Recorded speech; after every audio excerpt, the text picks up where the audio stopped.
Hello friends, সমকুক মঞ্চুতে আপনাদের সবাইকে অনেক অনেক স্বাগত। আজ আমার রেসিপিতে থাকছে এঁচোড় কালিয়া। একদম অনুষ্ঠান বাড়ির স্বাদে আজ আমি এই এঁচোড় কালিয়াটা বানাবো, কিন্তু ঘরোয়া পদ্ধতিতে। তো রেসিপিটি বানানোর জন্য প্রথমেই আমি একটা পাত্র নিয়ে নিয়েছি। দেখুন, এখানে এঁচোড়টাকে আমি ভাপিয়ে নেব। তো এঁচোড়টাকে ভালোভাবে টুকরো করে কেটে ধুয়ে তারপরে এঁচোড়ের টুকরোগুলো এখানে দিয়ে দিয়েছি। এরপর আমি দিয়েছি পরিমাণ মতো জল।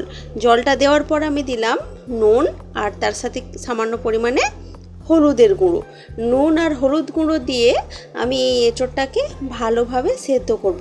প্রায় 60 থেকে 70% পর্যন্ত এঁচোড়টাকে ভালোভাবে সেদ্ধ করতে হবে।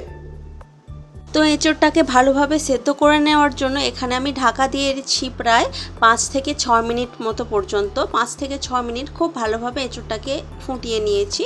তারপর দেখুন, চেক করে নিচ্ছি ঠিকঠাকভাবে সেদ্ধ হয়েছে কিনা। তো একদম গলে যাওয়া পর্যন্ত যে সেদ্ধ করতে হবে তা কিন্তু না, কিন্তু প্রেস করলে যেন ভেঙে যায় এঁচোড়টা, সেই রকমভাবে সেদ্ধ করতে হবে। তো এঁচোড়টা সিদ্ধ হয়ে যাওয়ার পর তো আমি জলটাকে ঝারিয়ে রেখেছি। এখন এখানে একটা কড়াইতে আমি কিছুটা পরিমাণ সরষের তেল দিয়েছি। সরষের তেলটা ভালোভাবে গরম হয়ে যাওয়ার পর আমি তেলের মধ্যে দিয়ে দেব আলু। ডুমো করে কেটে রেখেছি আলু, সেই আলুর টুকরোগুলোকে এখন ভেজে নেব। আলুর টুকরোগুলোকে ভেজে নেওয়ার জন্য আমি এখানে সামান্য পরিমাণ নুন আর সামান্য পরিমাণ হলুদের গুঁড়ো দেব। নুন আর হলুদের গুঁড়ো দিয়ে গ্যাসের আঁচটা মিডিয়ামে রেখে আলুটাকে ভালোভাবে ভেজে নিতে হবে।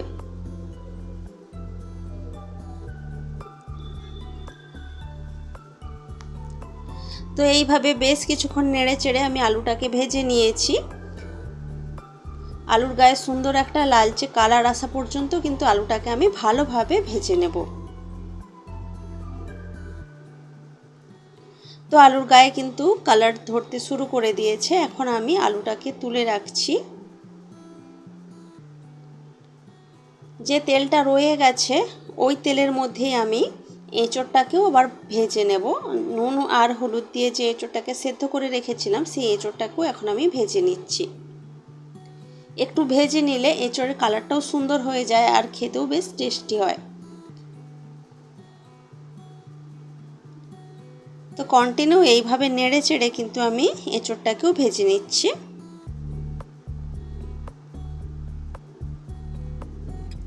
তো এঁচোড়টা ভাজা হয়ে গেছে, এখন আমি এঁচোড়টাকে তুলে রাখছি কড়াই থেকে। তো এঁচোড়টা তুলে রাখার পর কড়াইটাকে আমি সামান্য পরিষ্কার করে নিয়েছি। একটু পরিষ্কার করে আবার কড়াইতে আমি কিছুটা সরষের তেল দিচ্ছি গরম করতে। তেলটা গরম হয়ে যাওয়ার পর এখানে তেলের মধ্যে ফোড়ন দিচ্ছি। ফোড়ন হিসেবে দিয়েছি শুকনো লঙ্কা, তেজপাতা আর কিছুটা গোটা গরম মশলা। গোটা গরম মশলা থেকে খুব সুন্দর একটা গন্ধ বের হয়, মিষ্টি একটা গন্ধ। তখন আমি এর মধ্যে দিয়ে দেব একটা বড় সাইজের পেঁয়াজ কুচি। পেঁয়াজটাকে এখন বেশ লালচে লালচে করে ভেজে নেব।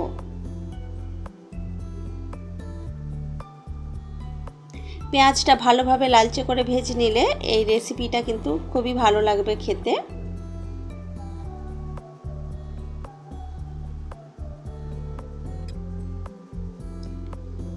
তো পেঁয়াজের গায়ে সুন্দর কিন্তু কালার ধরে গেছে। এখন আমি এর মধ্যে দিয়ে দেব রসুন বাটা আর আদা বাটা। এখানে আমি 1 চামচ রসুন বাটা আর 1 চামচ আদা বাটা দিলাম। এখন পেঁয়াজের সাথে আদা রসুনটাকেও ভালোভাবে ভেজে নিচ্ছি, যাতে করে আদা আর রসুনের কাঁচা গন্ধটা চলে যায়। তো কিছুক্ষণ এইভাবে আদা, পেঁয়াজ, রসুন সব ভালোভাবে ভেজে নিলাম। এখন এখানে আমি দিয়ে দিচ্ছি একটা বড় সাইজের টমেটো কুচি। টমেটো কুচি দিয়ে খুব ভালোভাবে আমি সব কিছু মিশিয়ে নিচ্ছি এবং কষিয়ে নিচ্ছি। আর টমেটোটাকে ততক্ষণ ভালোভাবে এইভাবেই আমি কষিয়ে নিচ্ছি যতক্ষণ না টমেটোটা একদম গলে যায়।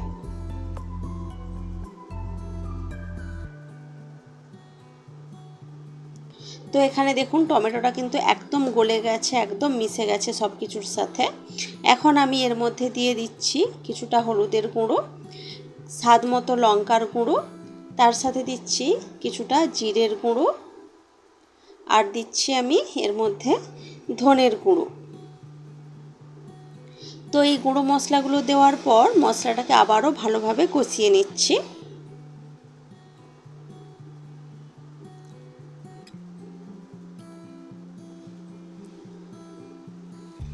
তো তো গ্যাসের আঁচ মিডিয়ামে রেখে আমি বেশ কিছুক্ষণ ধরে মশলাটাকে খুব ভালোভাবে কষিয়ে নিচ্ছি।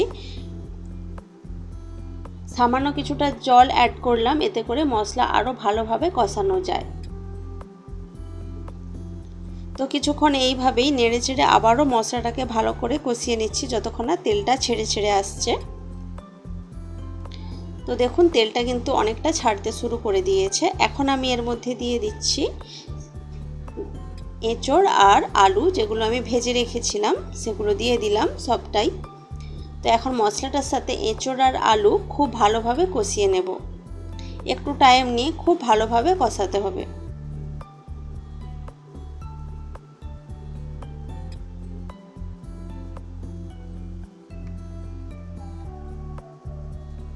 তো বেশ কিছুক্ষণ ভালোভাবে কষিয়ে নেওয়ার পর এখন আমি এর মধ্যে দিয়ে দেব পরিমাণ মতো জল। এঁচড়ও কিছুটা সেদ্ধ হতে বাকি আছে, আরও কিছুটা ভালোভাবে সফট হবে, আর আলুটাও কিন্তু সেদ্ধ হবে। তো সেই বুঝেই কিন্তু জলটা দিয়েছি, যাতে খুব ভালোভাবে ফুটে সব কিছু খুব ভালোভাবে সুসেদ্ধ হয়ে যায়। এখন আমি এর মধ্যে দিয়ে দিচ্ছি স্বাদ মতো নুন। এঁচড়েও আমি নুন দিয়েছিলাম সেদ্ধ করার সময়, আর আলুটাও ভাজার সময় নুন দিয়েছিলাম, তো সেই বুঝেই কিন্তু নুনটা আমি অ্যাড করলাম। নুনটা দিয়ে একটু নাড়াচাড়া করে ঢাকা দিয়ে রেখেছিলাম, ভালোভাবে ফুটতে দিয়েছি। প্রায় 4 থেকে 5 মিনিট মতো ভালোভাবে ফুটতে দিয়েছি। 4 থেকে 5 মিনিট মতো পর ঢাকা খুলে দিয়েছি, আর একটু চেক করে নিলাম ঠিকঠাক সেদ্ধ হয়েছে কিনা। এখন আমি এর মধ্যে দিয়ে দিচ্ছি সামান্য চিনি, আর তার সাথে দিচ্ছি সামান্য গরম মশলার গুঁড়ো। চিনিটা দিচ্ছি কারণ সব কিছুর সাথে মশলাটা খুব ভালোভাবে টেস্টটা ব্যালেন্স করবে, চিনিটা দেওয়ার জন্য।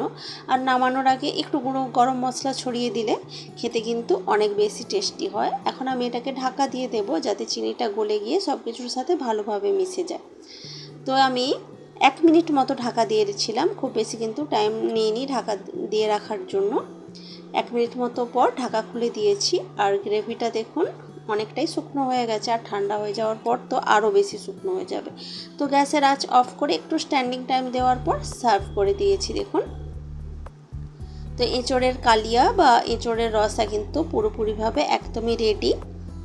তো রেসিপিটি আপনাদের কেমন লেগেছে সেটা কিন্তু অবশ্যই কমেন্ট করে জানাবেন। বাজারে এখন ভীষণ ভালো এঁচড় পাওয়া যায়, সেই এঁচড় দিয়ে কিন্তু এরকম একটা রেসিপি বানিয়ে আপনারা খেতেই পারবেন, দারুণ লাগে খেতে।